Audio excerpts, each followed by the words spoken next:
നമ്മുടെ ഫിനിഷിംഗ് പോയിന്റിൽ നിന്ന് വിഷ്ണു സുരേഷ് എന്തോ നമ്മോട് പറയാനായി കാത്തിരിക്കുന്നു. വിഷ്ണു സുരേഷ് പറയൂ വിഷ്ണു സുരേഷ്, എന്താണ് ഫിനിഷിംഗ് പോയിന്റിൽ ഇപ്പൊ സംഭവിക്കുന്നത്? പറഞ്ഞോളൂ.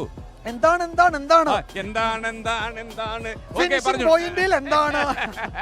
വിജയൻ വളരെ റൊമാൻറ്റിക് ആവുന്നു കേട്ടോ. വിജയന്റെ ഒടുക്കത്തെ റൊമാൻസാ, ഒരു രക്ഷയില്ല കേട്ടോ. ഓക്കെ പറഞ്ഞോളൂ. അല്പസമയത്തിനകം തന്നെ ഈ വള്ളംകളിയുടെ ഏറ്റവും ദൃശ്യമനോഹരമായ മാസ്റ്ററിൽ ആരംഭിക്കും. അതിനുവേണ്ടി ചുണ്ടൻ വള്ളംകളി നെഹ്റു ട്രോഫി പവലിയനിലേക്ക് എത്തുകയാണ്. എനിക്കൊപ്പം ഷഫീദ് റാവുത്തർ കൂടിയുണ്ട്. ഷഫീദ്, ആവേശഭരിതമാണ് പുന്നമട അല്ലേ? വിഷ്ണു, ഉറപ്പായിട്ടും. കാരണം ഇതിനോടകം തന്നെ മാസ് സെന്ററുകളൊക്കെ പൂർത്തിയായി കഴിഞ്ഞാൽ ഏറ്റവും പ്രധാനമായി നമുക്ക് പറയാനുള്ളത് അതിലൊന്നായിരുന്നു പള്ളാത്തുരുത്തി. മേൽപ്പാടവുമായി PBC പള്ളാത്തുരുത്തിയുടെ ആ എൻട്രി അവസാനിച്ചിരിക്കുന്നു.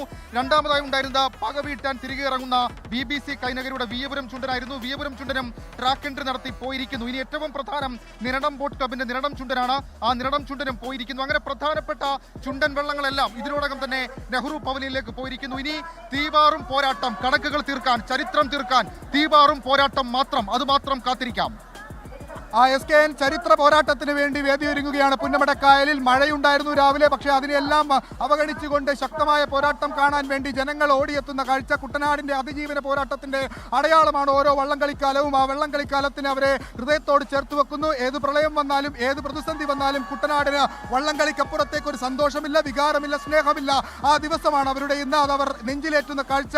ഇരുകരകളിലും പുന്നമടക്കായലിന്റെ ഇരുകരകളിലും ആളുകൾ തിങ്ങിക്കൂടുകയാണ്. ഓരോ പ്രിയപ്പെട്ട കരയിലും അവരുടെ പ്രിയപ്പെട്ട വള്ളങ്ങളെ ആർപ്പു വിളിക്കാൻ, അവരെ സന്തോഷിപ്പിക്കാൻ, ചേർത്ത് പിടിക്കാൻ ആളുകൾ ഇങ്ങനെ വന്നു ചേരുന്ന കാഴ്ച. ആരായിരിക്കും 71ാമത് നെഹ്റു ട്രോഫി കിരീടം അവരുടെ കരകളിലേക്ക് കൊണ്ടുപോകുക എന്ന് കാത്തിരുന്നു കാണാം. വലിയ പ്രതീക്ഷകൾ, വലിയ കാത്തിരിപ്പുകളൊക്കെ ഉണ്ട്. പകവീട്ടാനും കണക്കു തീർക്കാനും അതോടൊപ്പം തന്നെ ചരിത്രം തുടരാനും ഒക്കെ ചുണ്ടൻ വള്ളങ്ങളും ക്ലബ്ബുകളും ഒക്കെ ഇങ്ങനെ വരികയാണ് ഓരോ തവണയും. ഇത്തവണ 6 ഹീറ്റ്സുകളിലായി 22 ചുണ്ടൻ വള്ളങ്ങൾ 21 ചുണ്ടൻ വള്ളങ്ങൾ മാറ്റിവെക്കുന്നു. അതിൽ ഏറ്റവും പ്രധാനം, ഏറ്റവും വാശിയേറിയ പോരാട്ടം നടക്കാൻ പോകുന്നത് ഹീറ്റ്സ് 3-ലായിരിക്കും. UBCയും PBCയും നേർക്ക് നേരെത്തുന്നു.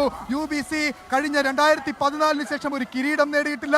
പക്ഷേ ഈ വള്ളംകളി ചരിത്രത്തിൽ UBC എന്ന പേരിനപ്പുറത്തേക്കും മറ്റൊരു പേര് ഉണ്ടാകില്ല. 1963, 64, 65 തുടർച്ചയായി ഹാട്രിക് നേടുന്നു. 89, 90, 91 അങ്ങനെ തുടർച്ചയായി 12 തവണ കിരീടം നേടിയ UBC കൈനഗരി ഒരൽപ്പം കഷ്ടത്തിലാണ്. അവർ തിരിച്ചുവരവിന് കാത്തിരിക്കുന്നു. പക്ഷേ 93 UBC കിരീടം നേടിയിട്ട് 21 വർഷത്തെ കാത്തിരിപ്പിന് ശേഷമാണ് പിന്നീട് 2014 UBC കിരീടം നേടുന്നത്. പക്ഷേ അതുകൊണ്ട് തന്നെ അവർക്ക് കാത്തിരിപ്പ് പുത്തരിയല്ല.